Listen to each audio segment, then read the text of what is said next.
This is Kanzenshuu, the podcast, episode 386 for the week of August 2nd, 2015.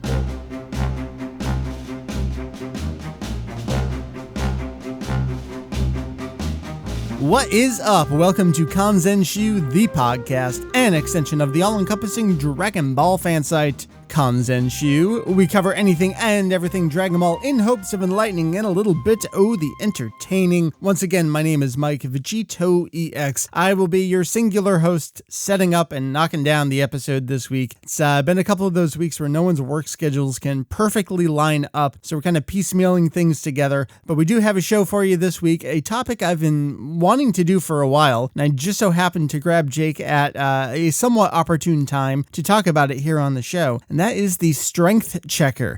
If you don't know what that is, it's just a forum thread on our forum, on our site, that is a widely linked resource that quite a few people like to use, or perhaps don't like to use, don't want to use, but use it anyway. We are going to talk all about that in a little bit. So for those of you into the versus discussions, into the strength comparisons, this is a topic you will want to tune into. Ahead of that, though, it's actually a pretty busy week here at Kanzenshuu and here in North America. Funimation is rolling out their English dub theatrical premiere for Resurrection F. That's Revival of F, the 2015 movie for Dragon Ball Z. They're doing an extra New York red carpet premiere, which we'll be at on Monday, which is actually when this episode should be going out. So that's a thing coming up. And then the wider theatrical release is this Tuesday. So that is a very big topic of discussion. My review is up on the website. The written review is up on Kanzenshuu. We should be grabbing Heath and hopefully Mary as well to talk about it here on the podcast in the near future. We were hoping to have that ready for this weekend, but again, we just couldn't time that out. So we got our replacement topic instead. Not that Jake is a replacement host. Never in a million years would I ever say that. So that's kind of what's on tap for the next week or so in terms of podcast material. We've got that great topic coming your way, but before that, let's head up a couple of quick news stories. Hello, hello, hello is the ending theme to Dragon Ball Super by the band Good Morning America. Again, you may remember them from the first closing theme to the Majin Buu arc of Dragon Ball Kai, so that being the third closing theme overall to Dragon Ball Kai, Dear Zarathustra. They are brought back for Dragon Ball Super's ending. Their song is getting a CD single release on August 12th, but ahead of that, they've put out the full-length music video for the song. You can check that out.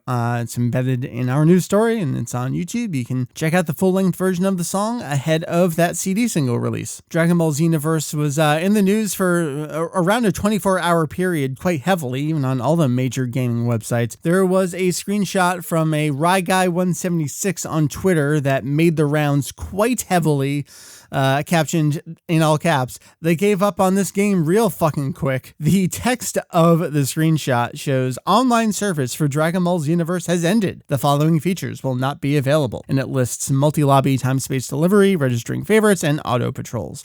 Turns out this was an error. Bandai Namco came out, both their European branch and their American branch. They provided a statement to Game Informer as well that read, "Bandai Namco Entertainment America is currently looking into the online connectivity and feature set limitation issues that some players may be experiencing with Dragon Ball Xenoverse. Players should expect full online functionality for Dragon Ball Xenoverse to be restored soon. There are no plans to sunset any online features for Dragon Ball Xenoverse at this time." Now, of course, it will, like pretty much every other game, some of these online features will be shut down. They will not be shut down within 1 year of the game's release. Dragon Ball Xenoverse did pretty well, both in Japan and internationally. Do not worry about it, but that sure was a news story. Looking ahead to Resurrection F, the Funimation's release of the movie, we have a couple really interesting listings that popped up. You may remember with Battle of Gods, Funimation had not yet announced their home release plans for the film, when Manga UK out of nowhere came out with a couple listings for the extended edition of Battle of Gods. And of course, Manga UK just sublicenses their Dragon Ball stuff from Funimation, so that in turn, of course, meant the Funimation had the extended edition of Battle of Gods, and it would would be coming relatively soon compared to that announcement. We have a similar thing going on with Resurrection F. Now, there is no extended edition of the film, and I've seen a lot of people asking this. Now, Battle of Gods had an extended edition. Will Resurrection F, Revival of F, get an extended edition? The answer to that is probably no. Dragon Ball Super is adapting both Battle of Gods and the Frieza movie, so in effect, that is your extended edition coming your way episodically in the future. But anyway, back to Manga UK's listings that popped up. These were on Amazon. There are single disc DVD and Blu-ray and a multi-pack of Battle of Gods and Resurrection F that have been listed for October 26th over there in the UK. So clearly it is coming, and Manga UK wouldn't be getting that much of a jump on Funimation. And we've had a couple independent reports of this. FYE stores, both in their computer systems and some displays that they have out, listing Funimation's Resurrection F as coming around October 20th. This falls right in line with how Battle of Gods worked, where the theatrical release was in August and we got the home release just a couple months later. So I think we can all look forward to this home release probably coming late October. And that's really the big news for you right now. So what we're going to do, we're going to turn it over to myself and Jake, our buddy Herms, who works here on Kanzenshuu with the rest of us, talking about the strength checker. And I'm joined by a Herms. What's up, Jake? Hello. Jake, I want to kind of destroy your mind, your mood, your everything today by talking about battle strength comparisons. You're too late for that. Have you already been reduced to a shell of your former self? Yeah, I'm down to at least 1 out of 3 of those things. Okay. You have undertaken a project, not recently. It's actually something that you posted on our forum back in 2010 originally. So this is even prior to Kanzenshuu. It was something you were kind of doing on your own, just one of those Jake decided to do something and here it is kind of projects. The one I'm referring to is the strength checker. Now, this is something that we generally don't talk about on Kanzenshuu because none of the 4 of us are particularly interested in the versus discussions, though we kind of have to acknowledge that with the larger community of Dragon Ball fans, Dragon Ball being a series about fighting, lots of people want to talk about the fighting and figure out who could beat who. So you put this thing together. In a nutshell, it's pretty much every statement in the manga that you can possibly think of, down to the most minute detail, that says what someone's current strength is, what someone's strength in comparison to someone else, someone's speculation about someone's strength. Is that accurate? Yes. Well, that was the goal anyway. I don't know if I can claim that I've got absolutely everything in there, but I had to draw the line somewhere. Okay, so what kind of lines were drawn in the sand here? Well, for instance, like tournament audience members going, wow.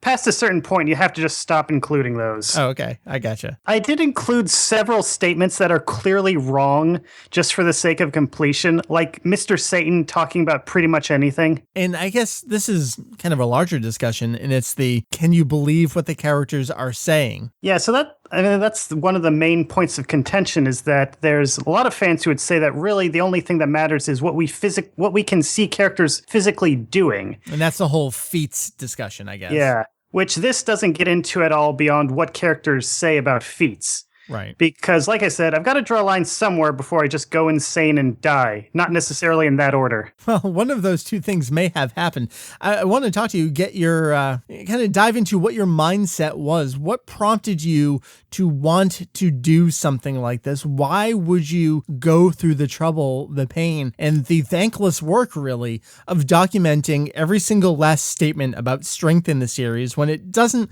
from my perspective anyway, doesn't seem to be something that you're super interested in? Well, it all basically started because people would ask me what to translate lines relating to whatever strength debate was going on at the moment. Mm-hmm. I'd get requests saying, "Oh, this is what it says in Viz? Is this accurate?" or things of that nature. And what most of it wasn't even on the VegettoEX forums. At the time, I was also active on this place called My Favorite Games, which I started posting on primarily to debunk these fake guidebook things that some people were posting about on YouTube. And from there, I kind of stuck on and was primarily dealing with translation-related questions. And that place was compared to the DaizenshууEX forums a lot more into these kind of strength debate versus discussions things. I think probably it's subsequently, I think it's shut down, and I actually think you can measure an uptake in the amount of those kinds of discussions going on at the DaizenshууEX forums from that point on. Yeah, that's probably accurate. But anyway, so I was answering a lot of these questions for these people, and there were just so many of them that at one point someone's like, hey, why don't you just do them all in one go so that we won't have to ask you piece by piece? And at the time, I thought that was obviously a crazy idea, and I would never in a million years do something so stupid. And I kind of just blew it off at the time. And then, I don't know, several months later, I was looking at this Japanese fan site for Hunter x Hunter and Yu Yu Hakusho, and they had set up something that was essentially this sort of this strength checker type thing for those two series, where it's just the list of statements organized by character. And so, yeah, it's not just, that's one thing I guess we should clarify. With the strength checker, it's not organized primarily by chapter, but by story arcs subdivided into characters. So the idea is that if you want to look up everything said about Goku's strength when he fights Vegeta, then you can theoretically just jump right to that section. And that's what's supposed to make it more convenient than just reading through the manga yourself. Now, I want to get into the process of doing this, but I kind of want to take it back a little further. People are saying, this is what Viz says. Is this accurate? A description I always go back to, and I don't know if you ever intended this to stick around so long, kind of become so ingrained and repeated so much. The way you describe the various translations, so it would be Steve Simmons' translation of the TV series via Funimation subtitles, and then Viz, their English translation of the manga. I believe your explanation was a perfect translation, which can't exist just based on the art of translation and what any fan is looking for. So this theoretical impossible translation, that being a 10. You assigned Steve's translations a rating of a 9, and Viz's English translation a rating of a 7. And why did you come up with these numbers, and do you still stick by these numbers? Well, it was probably a bad idea to go with specific numbers, but as you sort of said, the idea is it's supposed to convey that both the Viz translation and the Steve Simmons translation, they're both pretty accurate, but there's still a considerable gap in accuracy between them. I should say probably not accuracy, but rather fidelity to the literal Japanese. Because, so with Viz, their process is they've got a native Japanese speaker who goes through and provides a sort of raw translation. And then apart from that person, there's an English localizer who reads that and then makes whatever changes they feel are necessary for the script to sound the best in English. Yeah, and that's very similar to Funimation's English dub of the series, where they're given a translation, and then it's the script writer's adapter's job to then turn that into the script for the dub. Yeah, you could say that with Funimation, the sorts of dubs they're doing right now, where they're a lot more accurate than they used to be, but they still have the occasional thing they're kind of spice up or put their own twist on. That's basically the same level of, that's what Viz has been doing all along. You read it, and 90, I shouldn't say numbers, but I know numbers. Most of the time, what's said in Viz is going to line up pretty much the same as what's said in the Japanese dialogue. But sometimes they're like maybe simplify things just so they can squeeze it into the speech bubble, or that they just include a joke of their own that they thought was funny, or like a pop culture reference, or various things like that. And then sometimes there's weird stuff that doesn't make much sense, where like there's this one point where Goku does this huge jump and Bulma says, wow, he just jumped 50 meters. And in Viz, this is like, Bulma instead goes like, I didn't see that, I can't believe it, or something. Okay, yeah. It's like they didn't want to include a reference to the metric system or something. Like there's occasional just completely off the wall stuff like that I think should be noted if you're going to get into these sorts of in-depth discussions. Sure, and I guess one of the classic examples that I always remember is Viz's English translation doesn't mention the 10 times line with regard to the great ape transformation, right? Yeah, they just say a sign is stronger as a great ape, as opposed to in Japanese where it's specifically times 10. Gotcha. And that's one of the more infamous examples that comes up, where it's like, you can kind of see, for an ordinary fan, that's not going to impact the story at all. But for someone who's, making lists of all of battle power numbers and trying to get everything as exact as possible, that's the sort of person who would be interested in that level of sticking directly to the Japanese. Right. And so comparing Viz to the Simmons subtitles, as I think he explained when he was on your show years and years ago, he tries to keep it as like everything that's said in Japanese, he tries to have reflected in his subtitles without adding anything of his own. Right. So that's his approach, and that's an approach Viz has consciously chosen not to follow. It's not like they're incompetent compared to Simmons. They know what they're doing. They're just choosing to adapt things sometimes for the sake of putting it out to an English market. Now, the reason why I wanted to go through that explanation and description is I kind of want to come out as the Herms defense force. And I would have been this way even before we merged sites and we were kind of working together. I've seen a lot of accusations levied at you of, oh, he's got such a problem with the other translations. He thinks he can do so much better.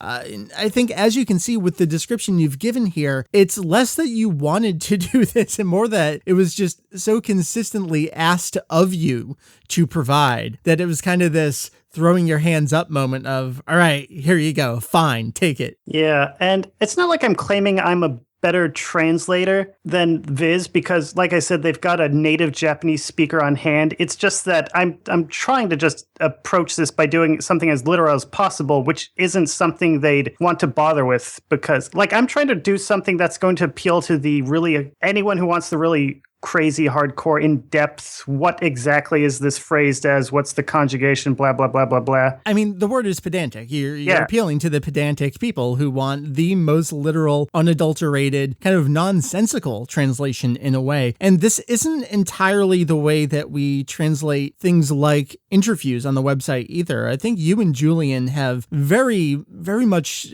kind of fused the way that your translations work. I can't remember what exactly it was, but there was a particular turn of phrase in an interview somewhere, and I was like, wait, what is that? I doubt he said something like that. And you guys were like, well, this is the intended meaning of it, and literally it doesn't make any sense. And that is different from how you approach the translations for the strength checker, where you'll do a lot of things in brackets and making a note of what the pluralization, or like you said, the conjugation is there. That's the kind of thing that a professional translation would not do, because the point of a professional translation is to make it readable and legible for a general audience, and the strength checker is 100% not that, right? Yeah, like with translating interviews from Toriyama or real people, I do try and make it not that super literal. Like with Toriyama in particular, the way he talks is often very informal, and I try and do translations that match up with that.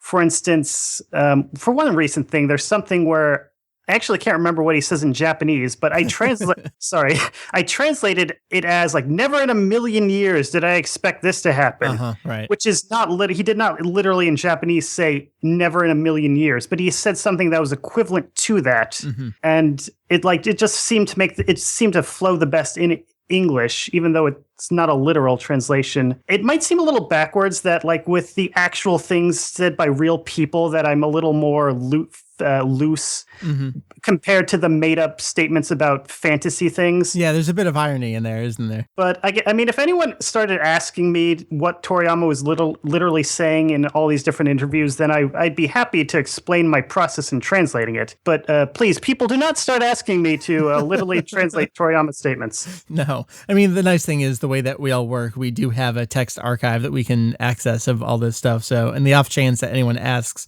we at least do have it available to us so we can go back to, kind of readily available. All right, so now that we've set the stage for kind of why this exists and how you approached it, what was the process for collecting all this? Because I can't imagine knowing you, I kind of can imagine you just sitting alone, and 2 nights later, suddenly we have this giant post. So what was the process for collecting all of these statements?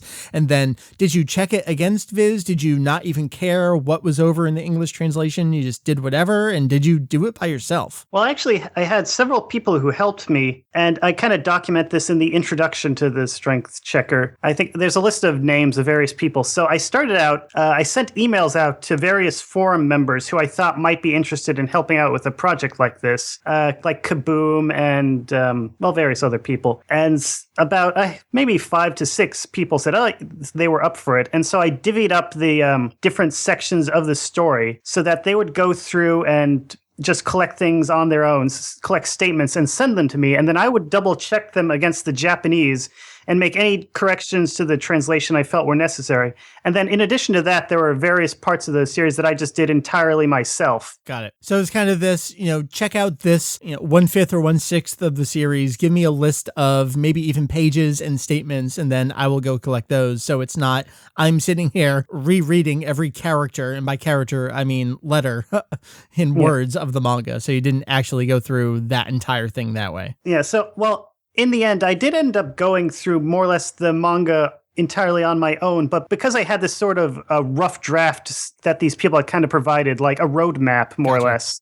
Like I knew, first off, I knew where to look because they said like, oh, here's a statement, here, here, and here. And so I would go look it up and then change it or leave it the same. You can actually tell if you read through the strength checker, there are various parts of it, like depending on who handled that portion of the series, there are various parts where it actually is just the Viz translation because that's what they would be sending. They'd be reading it through it in Viz and sending it in to me. And sometimes there'd be quotes that are entirely the same as Viz or it'd be the same, but I just changed like a little part in the middle that I thought could be done more literally. Mm-hmm. So it looks a little weird that way. And then the wild card was that one of the people I had do it was a Cold Skin, who is French. So he was reading through the Glenat French translation of the manga, translating that into English, and then sending it to me.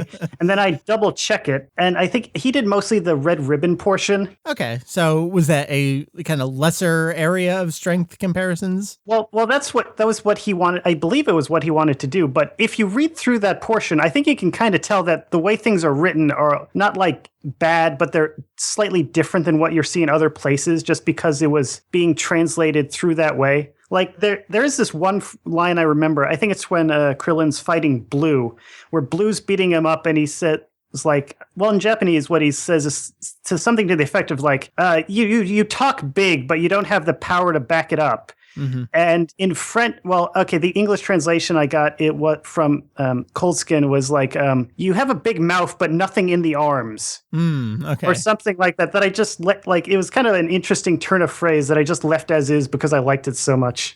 Gotcha. Which probably defeats the entire purpose of the project, but there you have it.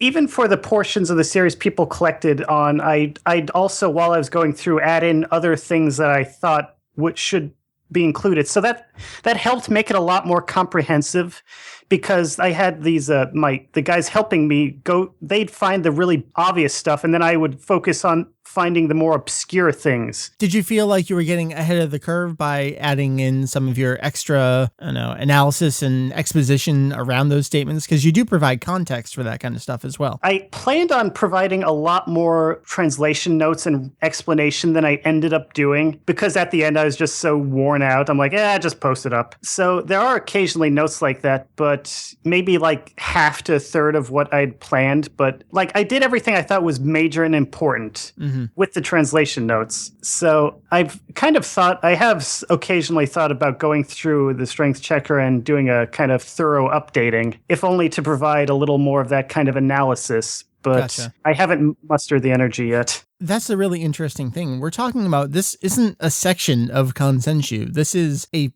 series of posts on the forum, and it's not one of the most visited pages, but it's definitely up there on the list of visited and most linked and that kind of thing. So we're talking about a resource that enough people have come to recognize that it's pretty high up there. And here's where I really wanted to kind of get some real talk out of you with regard to this. This was such a massive project, and I see the strength checker in particular as kind of the leader of one of these things where it's a completely, I mentioned this earlier, completely thankless job. And I see it as enabling even more dependency and more obnoxiousness and more gimme kind of attitudes. What's your take on that? I think it depends just on the person. There are always going to be people who react like that. But I do think I have gotten a lot of positive feedback on it. A lot of people that's good. Yeah. I mean, a lot of people do seem to like it. So Do you think That's it enables just those further discussions and kind of defeats the purpose of even providing it, where it's like, I've given you this information and you don't even want to believe it? But I guess that's the outside non-believers who are like, who's this Herms dude? Why should I trust him? Like, what have you seen come out of this, or do you try to avoid even? I do try and avoid I mostly do just hang out on our forums and don't engage the outside Dragon Ball community, mostly for time issues than anything else. I cannot keep track of half the things going on our forums, let alone like maintain a presence on some other Dragon Ball site. Sure. But anyway, occasionally I'll just look around the internet to see if people are talking about it. But people say, well, according to the strength checker, this or that. And I guess that it's a tool, it's supposed to be something people can use for their own purposes, as opposed to some sort of final arbitrator on all that is good and proper. So you don't see yourself as, this is the thing right now, as kind of like the death battle person making your final decision on what the answer is. Do you pretty much not even care what the answer is? Well, I think overall, like with any versus question, I think if the answer isn't already obvious, then it's probably an insolvable problem because the people writing the story haven't thought of it themselves. So I did kind of try and make a follow-up to the strength checker where I just try and list, like, what are all the big obvious things in the series that anyone even halfway familiar with the series would recognize? Like, in Perfect Cell, and then his second form stronger than that, and then Perfect Cell stronger than that, and then Gohan stronger than him, etc. Like, listing stuff like that. Like, tried to do, like, the exact opposite of the strength checker, where it's like, what's the most stripped-down version of the series you could get to? And that project never really went anywhere, though. Anyway, so the big thing, the strength checker, like I said, it's a tool. It's supposed to be there to make things more convenient for people who are interested in this. So, like, past a certain point, like, we've talked about the translation aspect of it, but honestly, like the hardest thing to do when I was making it was just organizing it into, every quote by character and providing some sort of rudimentary system where you can search for a specific part of the specific character during a specific part of the story. Like, that's what ate up the most time by far. I mean, with Dragon Ball, the dialogue is usually very easy to translate, especially with these kind of quotes where it's just most of the time someone going like, oh, it's unbelievable, or wow, and stuff like that.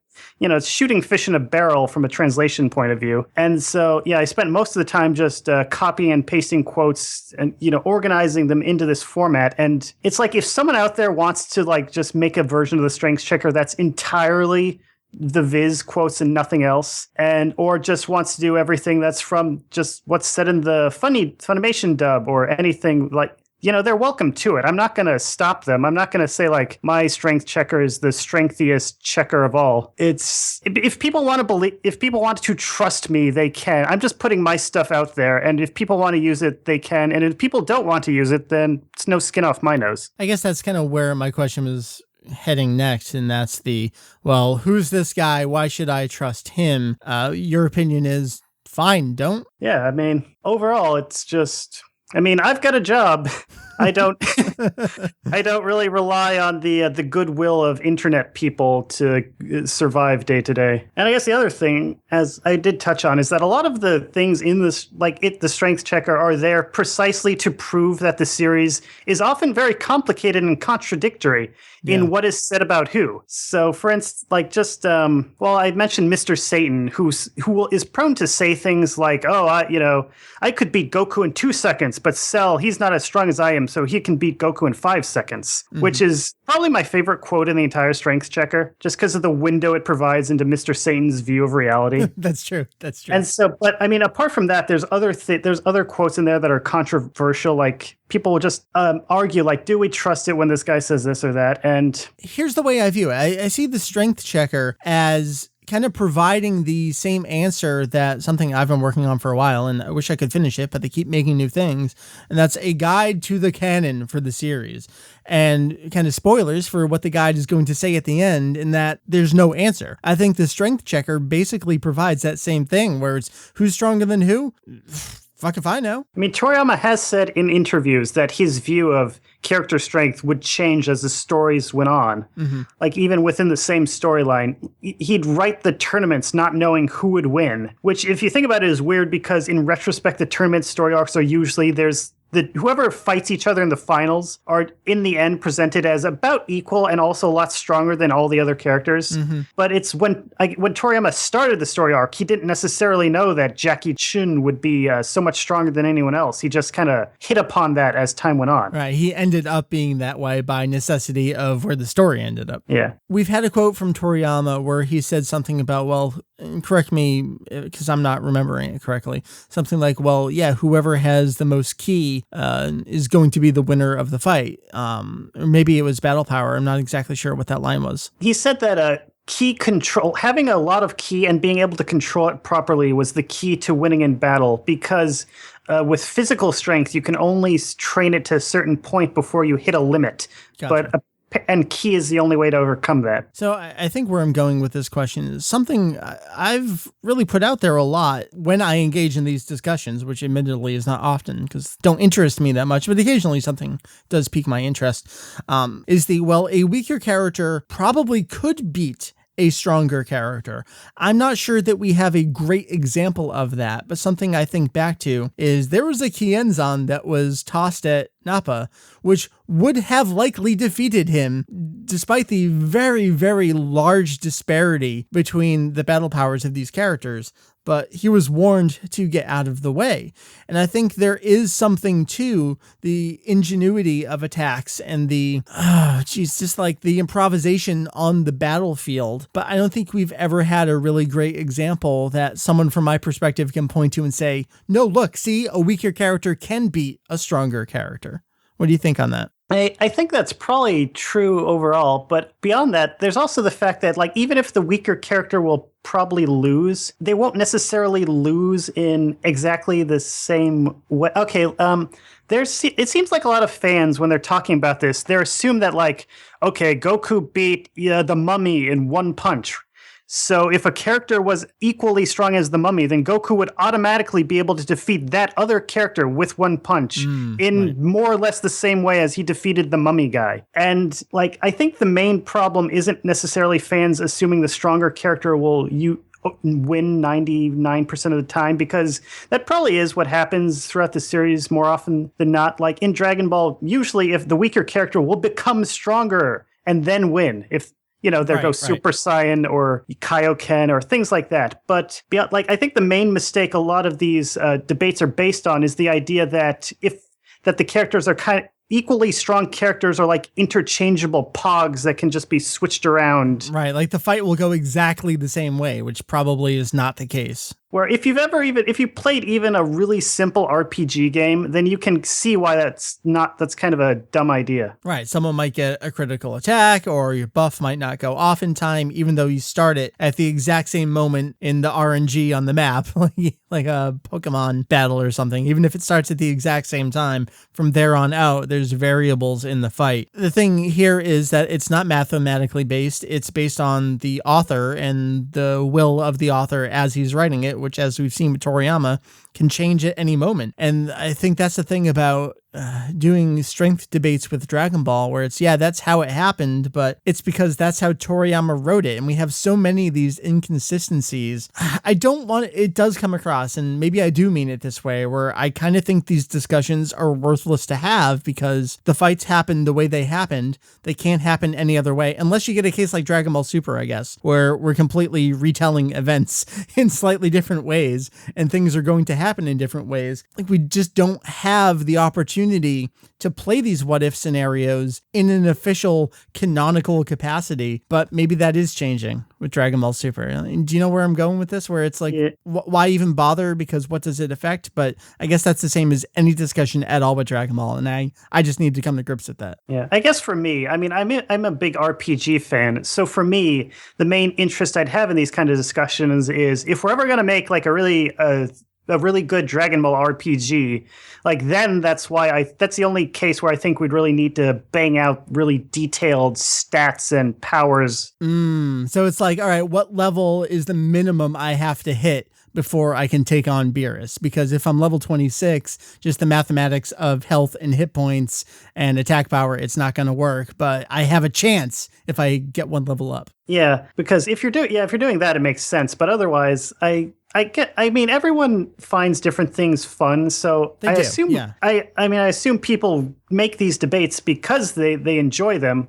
But I guess for me, I just don't quite get the point of debating something to debate some. Like, I think this ties into my views of canon as well, where I think any concept of canon should be useful for some greater project. Rather than just having the debate. Yeah, rather than just saying, well, this is canon and that's not canon. Like, for me, my perspective is I'd want an idea of canon so that I could make a timeline, which is or one of my hobbies, make a timeline or an RPG or some sort of fan fiction, which many people do. But then a lot of the only times I get really, really annoyed with canon or strengths debates is where they seem to be just debated for the sake of essentially someone getting the satisfaction of proving winning. they're right. Yeah, that's it. And again, I'm not into it, so I'm not reading every discussion. I'm sure there's a valid one out there. But from my perspective, every discussion I see debating strength and powers, it just seems like a wank fest. And I don't see what the end result is other than someone being able to say, told you so. And even then, it seems like there's so many different opinions on it that how can you ultimately come to that conclusion unless you're just completely delusional about it? And I'm sure the exact same accusations can be levied at the four of us who run the site for many conversations we have.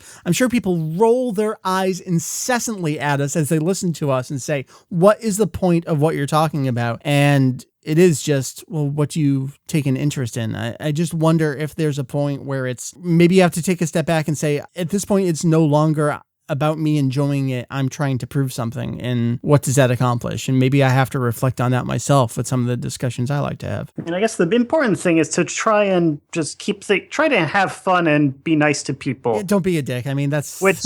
I mean, I don't always follow that myself, but I try to. So I think the important thing is just... have fun. Yes. Shonen spirit, etc., etc., etc. Exactly. Well, cool. So the strength checker, there have been so many things, and people have seen this over the years. We kind of use our forum as a test bed for future guides and sections and that kind of thing. Do you foresee, and you're kind of not in charge of this because you don't code up the actual sections on the site, but do you foresee the strength checker being something we could maybe incorporate into the battle power guide, for example? Well, I mean, like you said, my end of it is pretty much done, aside from a few revisions and notes and stuff like that. So yeah, it's all up to Heath or, well, I guess you. Like, if you guys want to put in the work to make it part of the site, then that's fine with me. Do you think it fits in? I guess why not, right? Yeah, I mean, it would probably have to be its own thing just because it's so much larger than the current battle power guide. I don't know. I'm very conflicted about that. I'd be curious to hear what other people think about that, whether it could fit in and if they'd like to see it or if it's please stop talking about it. I don't know. I would like to see it like a version with a better search function. Yeah, that's true. The thing that I kind of threw together where it's this very crude hashtag system where you're supposed to use your search function in your browser. I mean, it can't be any more difficult than trying to catalog Funimation's releases of the Dragon Ball Z TV series. I mean, we've managed that somehow, maybe not particularly well. We could probably do a strength checker. Yeah, and it'd be maybe fun to have graphics, like a little icon for each character. Wouldn't really add anything to it, but it'd look cool. Well, I'm glad we could talk about this because it's, I did want to get your take on it. It's something that's been sitting there for your first post was made Saturday, December 18th, 2010 at 8:47 a.m. Oh, really? I'm probably getting it mixed up with the history of ever. Yeah. I mean, they tie in. That was 2012, I believe. So this is something that's approaching 5 years. It's the kind of thing, it's a forum thread. That's all it is. And it's something that's become so widely distributed and referenced. People who don't even know Kanzenshuu will refer to this. They just know it's a strength checker. Maybe they know that this Hermes guy wrote it and they don't know what the site is. They don't know who the guy is, but they know it's a resource and it's something they can use and maybe they can trust it. I think that's what I find so fascinating about it. It's something that you've put together that kind of, not that you're dead, but it kind of outlives you in a way. I really do hope this isn't when I go down in history for. I hate to break it to you. It probably is. And that's, I think, what I was talking about earlier, which I didn't use these exact words on the show, but I'm going to now. Do you have any regrets? Well, I don't regret making it, but I think I do actually have some sort of after the fact trauma where I just don't, I don't like to go back to it and read it. Like, there would have been a lot more like I would have fixed a lot more typos, but every time I open it up, I get a headache. Yeah. Like, for me, it's not a fun thing to read through. Yeah, it's a reference. It's not the kind you don't read a dictionary. Yeah, that's the thing. And whenever I try and revise it or anything, it is like reading the dictionary, and I just get fed up before too long. I was gonna say there's probably much fewer typos up to about the Piccolo arc, and then it's probably many more typos after that. That's where you gave up. Yeah. Yeah. That's the thing. That's why it's a forum post and not integrated into the website, because none of the rest of us feel like doing our due diligence on this and bring it up to snuff with what we expect on the site. But there have been, I mean, we have the translation request thread, and so every now and then there have been people ask about specific lines, and I have updated my translations if I thought whenever I felt necessary. So I have revised beyond the really early stuff, but not in any thorough, top to bottom thing. Right. And that thread and threads other places, I think that's what I was talking about earlier, was can you get ahead of the curve there? And you already have it answered, so you can say, well, did you check out the strength checker? But it's so funny going in there and seeing the questions about even though you've noted the pluralization or the conjugation or what is the word originally in Japanese, like you almost can't get literal enough for people sometimes, where it's, well, was the word henshin or was it something else? Because that could affect blah, blah, blah. Yeah. I mean, like I said, you've got to draw the line somewhere. Right. So I guess that line is learn Japanese and just go read the manga. It's not that hard, people. 2 of the 4 of us have done it. I am not one of them. 2.5. 2.5. That's true. With Heath, I believe. Again, I always say I'm the lowest on the totem pole. My kana is a little rusty. Well, Jake, thanks for chatting about the strength checker with me. It's so fun to talk about something that's not even really a part of the site, but is such a huge part of the site. Yeah, it's the elephant in the room. It kind of is. Throughout every discussion, Jake, I've used the strength checker. I feel so used. All right. Well, thank you, sir. And we'll talk to you again soon. All right. Bye-bye.